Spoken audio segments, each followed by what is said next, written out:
next week we're doing that special thing that Mickey talked about. We're all going to go out and serve the community. Which did you mention the time? What time are we meeting here? 8:45. Yeah, so if you have little kids, or if you're not able to go out and help because of physical limitations or whatever, show up at normal time, and there'll be stuff here for you to do.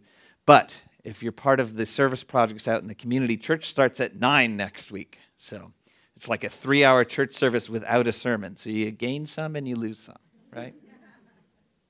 So 9 to 12 is what we're doing. So next week, that's what we're doing. But normally, on the other weeks, we've been having a conversation. Now, I was a little worried about it, that people would be negative or they wouldn't like it. And so far, option A is that people are negative and hate it and don't want to tell me that, which is fine. I don't want those negative people in my life. Or option B is that it's actually going really well. And I've had several people who were nervous about it, not too thrilled about the idea, but willing to give it a try, who have said, you know what, I was kind of nervous, but it has been fantastic. And I've learned a lot, and it's great to hear other people's voices besides just mine. And so if you haven't been to one of those yet, this was my long and rambling way of inviting you. So let's get started on the actual sermon today. Can anybody tell me what the second most important command in the Bible is? Anyone? Love your neighbor as yourself. That is right. Because we are followers of Jesus. We're Christians, which means we follow Christ. And Jesus, when asked what the two most important things were, he said, love God with all your heart, soul, mind, and strength, and love your neighbor as yourself. And he put them in that order. And so for us, as Christians, life is pretty simple, right? So love your neighbor as yourself. Most of us know we're supposed to do that. And that means that we're good at it and that we do it consistently every day. That the same kind of love that the Bible talks about, being patient and kind and always gentle and always seeing the best in people, that the kind of love that sacrifices its own needs and its own wants for the sake of others, that's how we are, right? Consistently, always. At home with our family, we're always loving. Always love our neighbors as ourselves. But how about our actual neighbors? I mean, my neighbors. I'm so good at loving them the way that I love myself. That's why I'm always mowing their lawn and picking up our dog's messes out of their... Okay, I'll leave that for them to do. People in the community we interact with, we just are overflowing with love, aren't we? Christians are known for love, right? When people make fun of us on sitcoms or, comedy type shows, when they make fun of Christians, they immediately think of how loving we are and make fun of us for that, right? Isn't that how Christians are portrayed in the media? Well, maybe not. Okay, maybe it's not that either. But the people at our workplace at least know us as loving. Wherever we work, people go, that person must be like a follower of Jesus or like really religious because they're so loving. That's what people say about you, right? Okay, so you get my point. I'm using sarcasm to say, just because we know that the second most important thing we are to do, right next to loving God, is to love our neighbors. Just because we know that doesn't mean we actually do it. And just because, the center of Christianity is pretty simple, love God, love your neighbor, everything else falls in place, everything else rests on those two commandments, just because Christianity is simple doesn't mean we actually put it into practice. So Jesus actually told a story to someone who knew the most important commands but struggled doing them. So let's pick up with Jesus in Luke chapter 10, verses 25 to 29. This is what Jesus says. It says, this was the situation. On one occasion, an expert in the law of Moses. This was a Jewish setting, so this would have been like a pastor, someone like me. Stood up to test Jesus. Teacher, he asked, what must I do to inherit eternal life? In other words, like what is it? What is the core of our faith? What do we really need to do? Jesus says, what is written in the law? How do you read it? He answered, and this is, he would have spent hours of study trying to get to this point. He says, as far as my reading of the Old Testament, as far as my reading of all the scriptures, all the commands that God has given me, this is what I think sums it all up. He says, love the Lord your God with all your heart and with all your soul and with all your strength and with all your mind, and love your neighbor as yourself. Those were two commands in the Old Testament. And he would have spent all this time studying the Torah, the law of God, and they would debate back and forth what's the most important. And he had picked those two commands out of the entire Old Testament. So Jesus was not the only person to identify those two as the most important. Now, maybe he had heard Jesus explain this before, or maybe he hadn't. We don't know. Whatever the case is, Jesus says, you have answered correctly. Do this and you will live. But he wanted to justify himself. So he asked Jesus, and who is my neighbor? He wanted to justify himself. So he knew the answer. He knew what he was supposed to do. Love your neighbor as yourself. Love God with all your heart, soul, mind, strength. But he sensed there was a gap between what he was actually doing and what he knew that he should be doing. And the process of filling that gap, that sense of, I should be doing better here, is the Greek word that is translated here, justification. Justify means to be made righteous. Okay, so the implication here, if he wants to justify himself, if he wants to make sure that he's made righteous or made okay in God's sight, is that he knew he wasn't living up to it. He knew there was a gap. And so he wanted to justify himself. There's a couple different ways that we can justify ourselves, okay? One way is to work really hard to try to meet the standard. Okay, I know that I'm not meeting it, and so I need to work really hard. And the problem with that way is that we never quite make it. We never quite hit the standard. So the other way to justify ourselves is by lowering the standard, right? And so that is exactly what he's trying to do here with Jesus. He's saying, okay, love my neighbor as myself. I know I don't love everyone, so let's get Jesus to specify who my neighbor is. Let's lower the standard a bit to justify myself. Now, it's interesting because wanting to be justified is okay. That's exactly actually what Jesus came to do. He came to justify us, to make us righteous, to take care of the gap. But he came to do it for us, not somehow us doing it for ourselves. And so actually Romans 3:23 to 24, many of you probably memorized the first part of this, if you grew up in Sunday school or anything like that. It's funny how they often cut the second part off. The first part says, for all have sinned and fall short of the glory of God. So all of us have a gap between what we should be doing and what we are doing. We fall short. And it's funny how, over the years I was taught to memorize that verse, all have sinned. Make sure you know that, all have sinned. But the next part is the solution. That's the problem. This is the solution. And all are justified freely by his grace through the redemption that came by Christ Jesus. In other words, we're all brought up freely by his grace, not by the things we do, but by his gift to us, we're brought up to that standard that God requires. That's how we're justified. And so righteousness in Christianity is a gift. It's something that God gives to us because of what Jesus did for us. It's not something we earn by doing really good.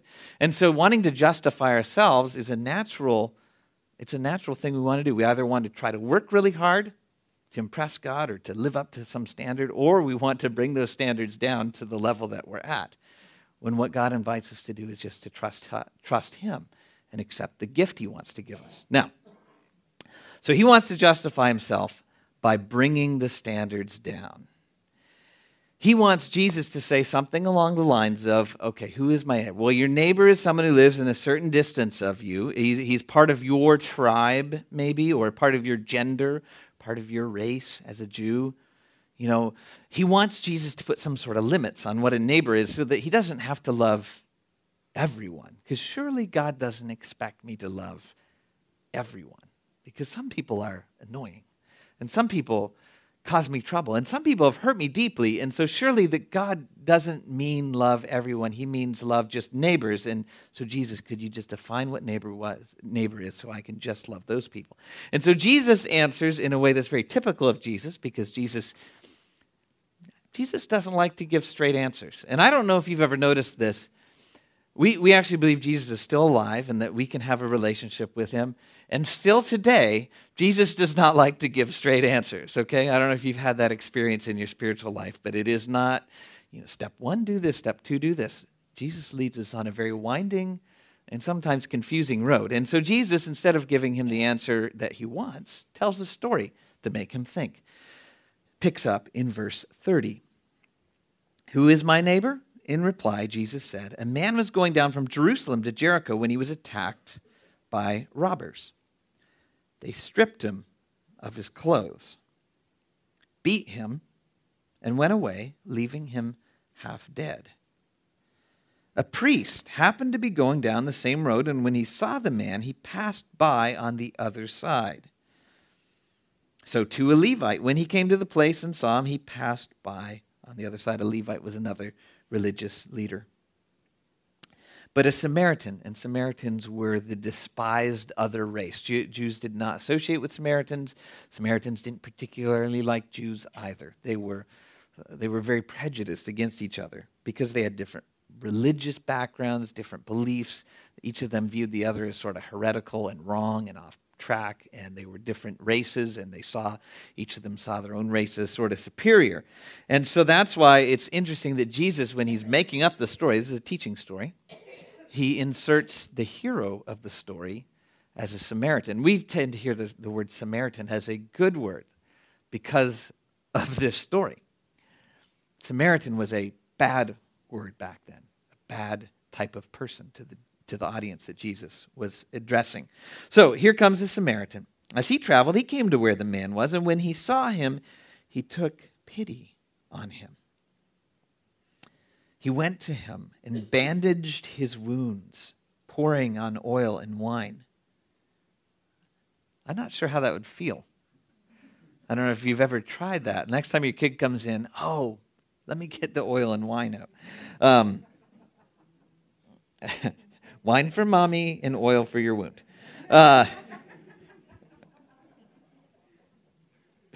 Then he put the man on his own donkey, brought him to an inn, and took care of him.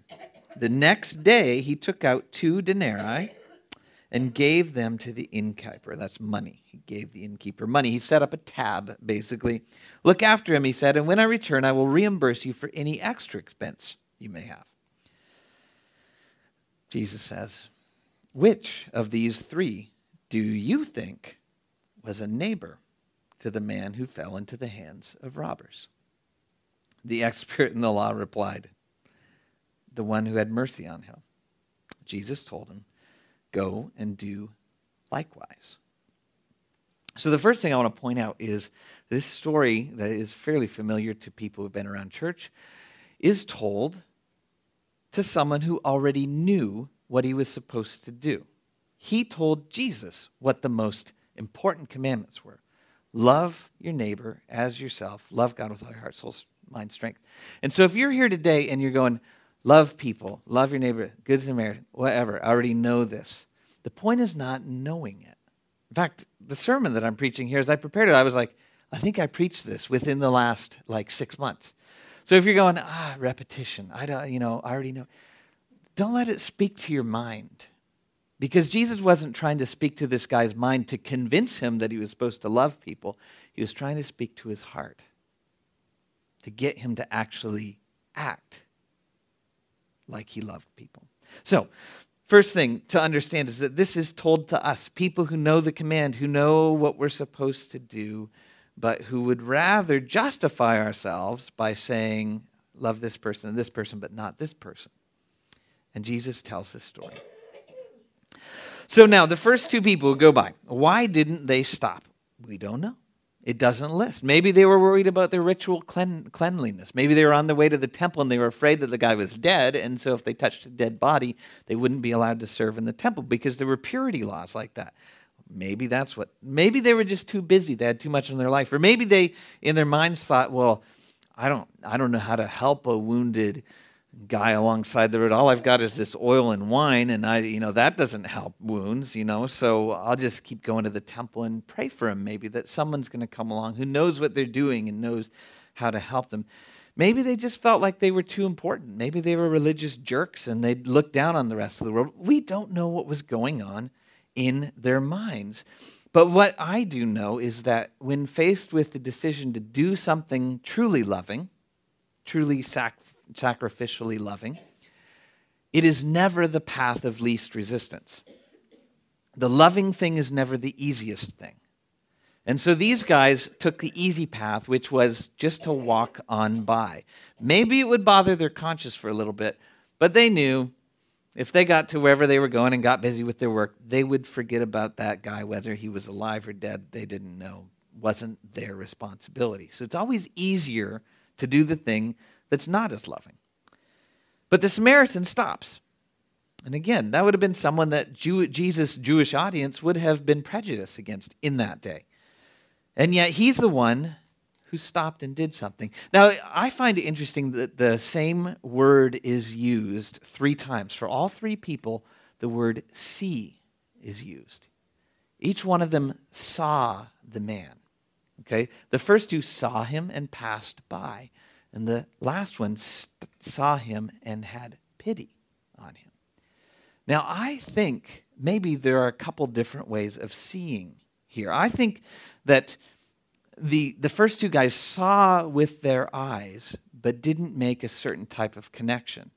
And that the Samaritan was the only one who truly saw the man in his need. And I think that if we're going to become the kind of people who actually love people, love our neighbors as ourselves, we need to first learn to actually see people. And I'll give you maybe just an illustration to help you understand what I mean by this. Have you ever lived in the city? Who here has lived in the city? Okay. After the first couple months of living there, how do you see homeless people? You see them, they're there, but they're just a part of the scenery. Now, how many people didn't grow up in the city? Okay. How do you see homeless people? Awkward. Do I make eye contact? What do I do? Do I have any money? I don't. Do I give him money? What do I go get him a hamburger? Maybe I could save his life. Maybe this is the one who needs me right now. Does anybody struggle with that when they go to the city if they're not a city person? So there's 2 different ways of seeing. And I'm not saying all city people are cold and heartless, and I'm not saying that all country people are warm and friendly and generous. What I'm saying is there's a way of seeing that's different. And city people eventually, most of them, adapt to seeing people panhandling by seeing them but not really entering into their situation. And I think that the Levite and the priest saw this man alongside the road the same way. They saw his presence there, but they saw him as an inconvenience, as trouble, as someone less than a person.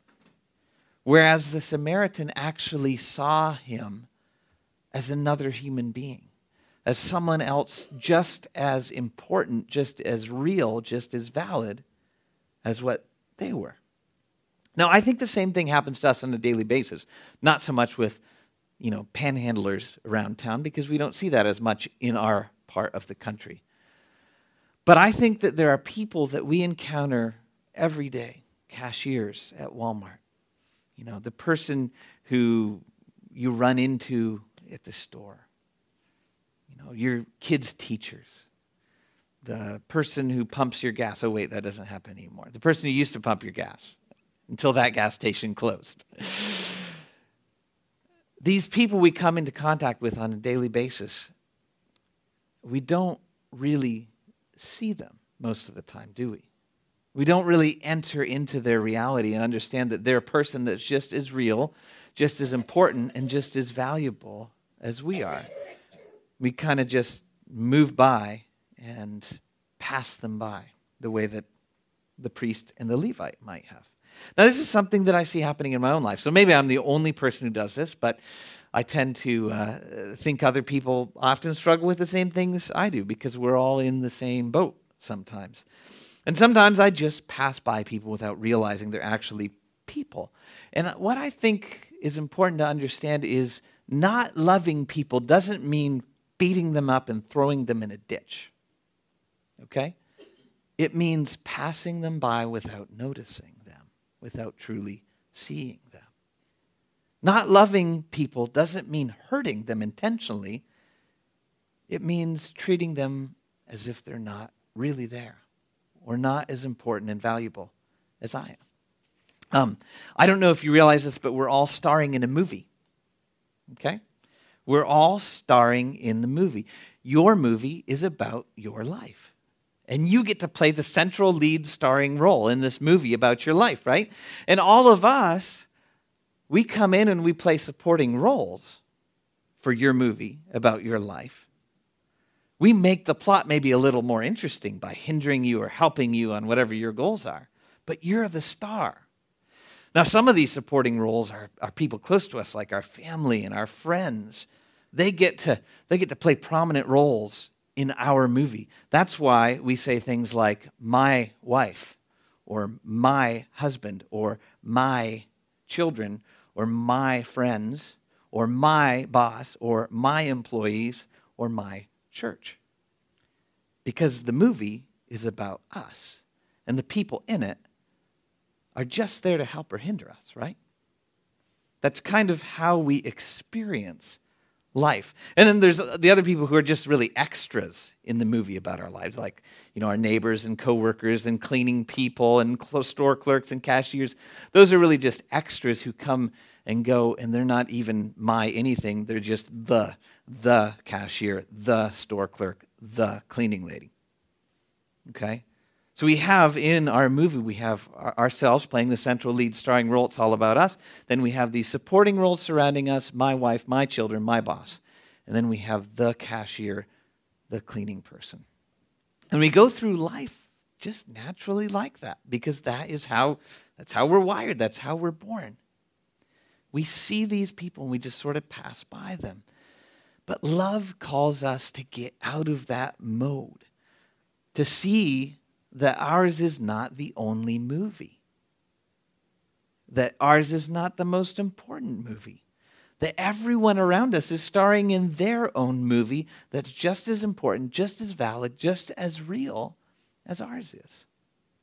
Love means that we begin to ask ourselves how we might play a supporting role in their movie to help them along on their journey. Not just friends and family and those who are closest to us, but the people we bump into every day and just pass by. The first step in love is to actually see people, to actually become aware that they're real, that they're valid, that they're important. I don't know if you've ever started to do that. It can be a very overwhelming thing to realize that all these people that we come into contact with on a daily basis are just as real as us. It's overwhelming. In fact, I'd like to lead us in an exercise for that right now. Take a look around the room right now, okay? See who's in here. Just get a visual image, okay? All right, yeah. So you see who's around you. Now what I want you to do, turn back around, close your eyes, and I want you to see the room in your mind's eye from someone else's perspective. I want you to think through their brain. That might be a very scary experience. I want you to see what it would be like to sit in their seat, what the perspective of the room would be, how it would be like to see yourself from their position. It's a very simple exercise. You can open your eyes now. It's a very simple exercise. But that's what we have to learn to do to the people we come in contact with on a daily basis, is to see through their eyes and begin to understand that their perspective is just as real and just as valid as ours is. Now, the second thing that the Samaritan did was he took pity. Now, the word there, I've actually talked about this before, has to do with feeling it in your gut. It's the word for like intestines. And so he sees the man, and then there's a feeling that he gets in his gut. And this is an important middle ground to love. I used to think that love was just really about action, but I realized that if love is going to be sustained, there has to be some sort of a feeling behind it, a sense of compassion. And this Samaritan felt something. He took pity. He had this feeling of compassion. He entered into the man's suffering. He saw the man and thought, what would it be like to be down there on the road in pain, naked, beaten, and have people pass by you? Somebody needs to help him. Somebody needs to bind his wounds. Somebody needs to pour oil and wine, apparently, on them, or something, anything to wipe the dirt out. He has needs. Somebody needs to take him to a place where he can rest and recover and get better. A safe place where he can get food and shelter and just rest up for a while. And so the Samaritan understood, entered into somehow what that guy needed, how he felt, how he saw the world. The people that we pass by on a daily basis have needs too. They have their own set of wounds, their own set of emotional needs. Maybe they're looking for a friend. Maybe they're looking for wisdom. Maybe they're looking for God. We don't always know what those needs are because they're not maybe laying in a ditch on the side of the road. But these are people we come into contact with, and sometimes we get a glimpse. If we allow ourselves to enter into their perspective, into their being, we begin to think, maybe this is what they need. And if we can use our imagination, sometimes God will speak to us through that to help us understand what the people around us are truly looking for, truly longing for. Our family members, our neighbors, our coworkers, our friends, they all have needs. Now the question for the Samaritan at the point where he realized what the needs of this guy was that he said, well, what could I do about it? What do I have in order to meet his needs? He had a donkey. He had transportation to get this guy out of the ditch. He didn't have to carry him on his back. Maybe that's why the Levite and the priest didn't stop. They would have had to carry the guy on their back. I don't know. But this guy had a donkey. I'm not thinking that it was quite as comfortable as an ambulance ride. I'm not sure how I'd feel after being, beaten, strapped on the back of a donkey or however he got him up there. But he had transportation to get him out of the ditch. He also had oil and wine. And he had some sort of cloth to make bandages out of. So he could do that first aid. It wasn't a doctor necessarily, but he could do that. And he had money. And so he knew that he could use the money to pay for a place for the guy to stay. Now, he did not worry about the things that he didn't have. Was he able to nurse the guy completely back to health? Was he able to stay there and be his best friend forever? BFFs. No, it wasn't the Good Samaritan, my BFF. It was the Good Samaritan who stayed one night, and then he gave the guy some money so I could recover here. He didn't stick around. He didn't have time to stick around, but he didn't worry about that. He did what he could. He didn't have a house nearby to bring him to it. He couldn't bring him into his own house and see that he was, nurtured back to health. So he did what he could. And the same thing happens with us. We can't meet every need that we come in contact with. The world is this endless source of neediness. We could never meet all the needs. And even when Jesus was here, he didn't meet all the needs. He met the ones that he could. And that's what we're called to do too. We're called to open our eyes, to enter into people's situations without just passing them by, and to meet the needs that we can with the resources that we have.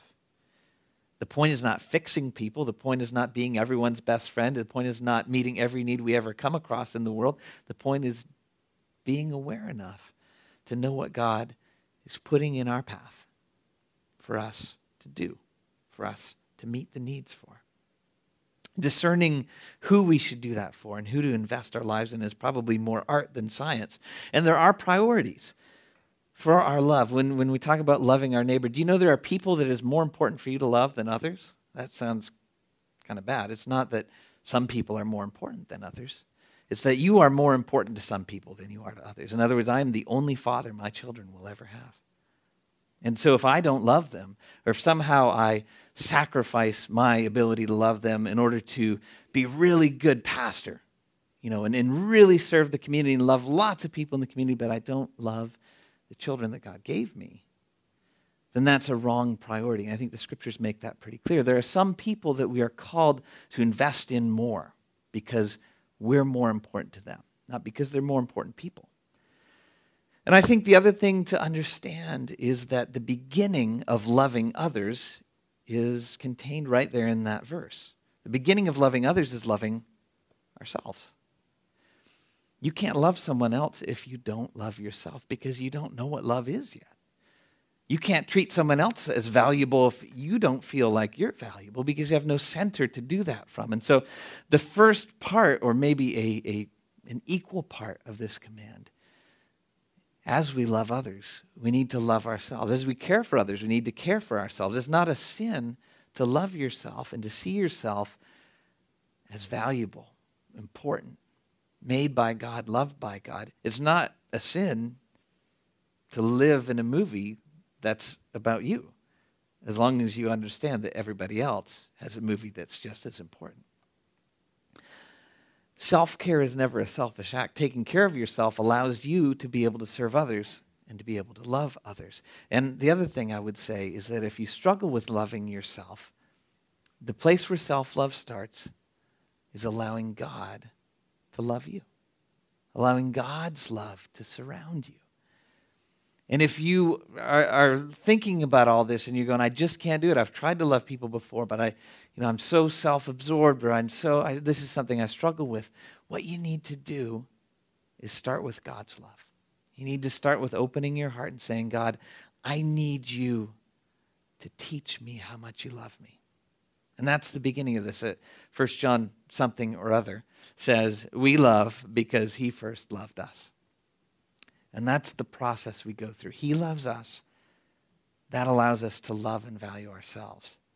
And that, in turn, allows us to value and love the people around us. So, the first step is seeing in the process of loving other people. The second step is feeling something, entering into their situation. And the third step is doing something about it, whatever we can to meet their needs.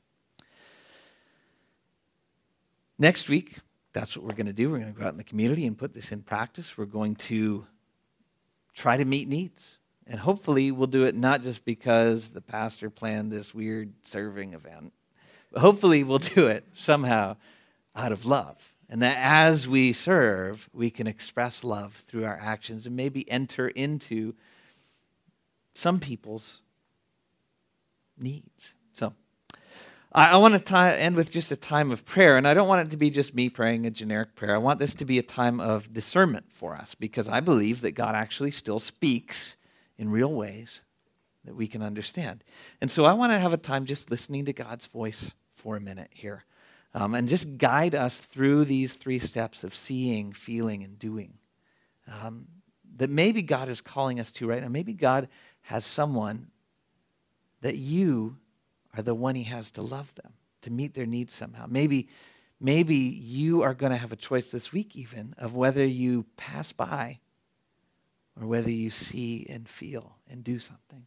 So let's open our hearts and minds to what God might have to say to us right now. Father God, we are bad at loving when it comes to truly entering into other people's stories. It's so hard for us. We're so wired to think of ourselves and to treat life as if it's a movie that's always only about us. And even sometimes when we try to love people, it really is about how we feel and about how good we'll look. And so even our motives sometimes taint our love. But we know that you're calling us to true love for other people. And we know that if you're calling us to that, then you're going to enable us to do that. You're going to teach us to do that. And we know that you came and you demonstrated that kind of love for us. And so, God, right now we're here listening for your voice,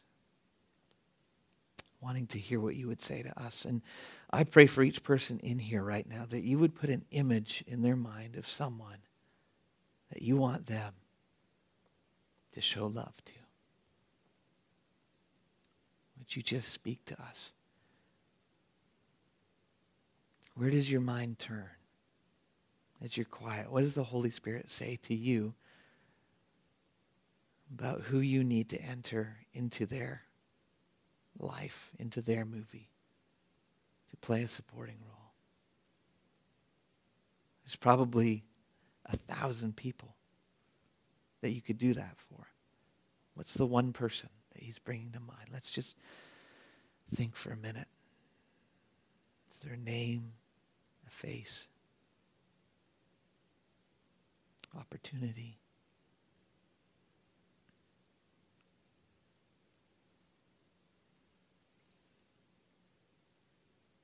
Oh God, would you help us to enter into that person's reality, to understand what it must be like to be them, to understand what their needs are, and how we might be able to meet them.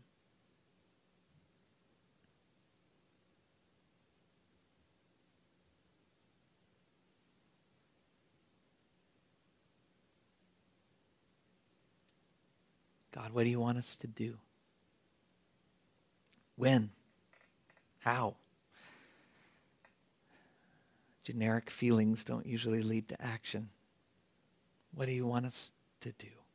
What have you given us that we could share? What words do you want us to say? What appointment do you want us to make? What do you want us to give?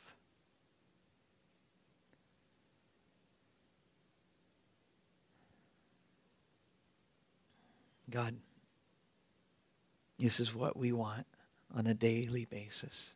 We want you to speak to us. We want to be your hands and feet. We want to share your love with other people, but we need your help and we need your guidance. And so for those who saw or heard something and know exactly what you're calling them to do, God, give them the courage and the strength and the resources to go and meet the needs of the people around them. And for those of us who didn't have a picture in our heads or who don't know what to do or don't know what the next step is, help us to continue to keep our ears open and our eyes open as we go about our daily lives to see the needs that you're bringing into our path. The people whose stories we can enter to help. As we go from this place, God, help us to see ourselves as your hands and feet in our community, in our friendships, in our neighborhoods, in our families. Help us to demonstrate your love to other people, and let us be conscious of that, not just Sunday morning at church, but day by day. Give us the strength and courage we need. Walk with us, go with us. In Jesus' name, amen.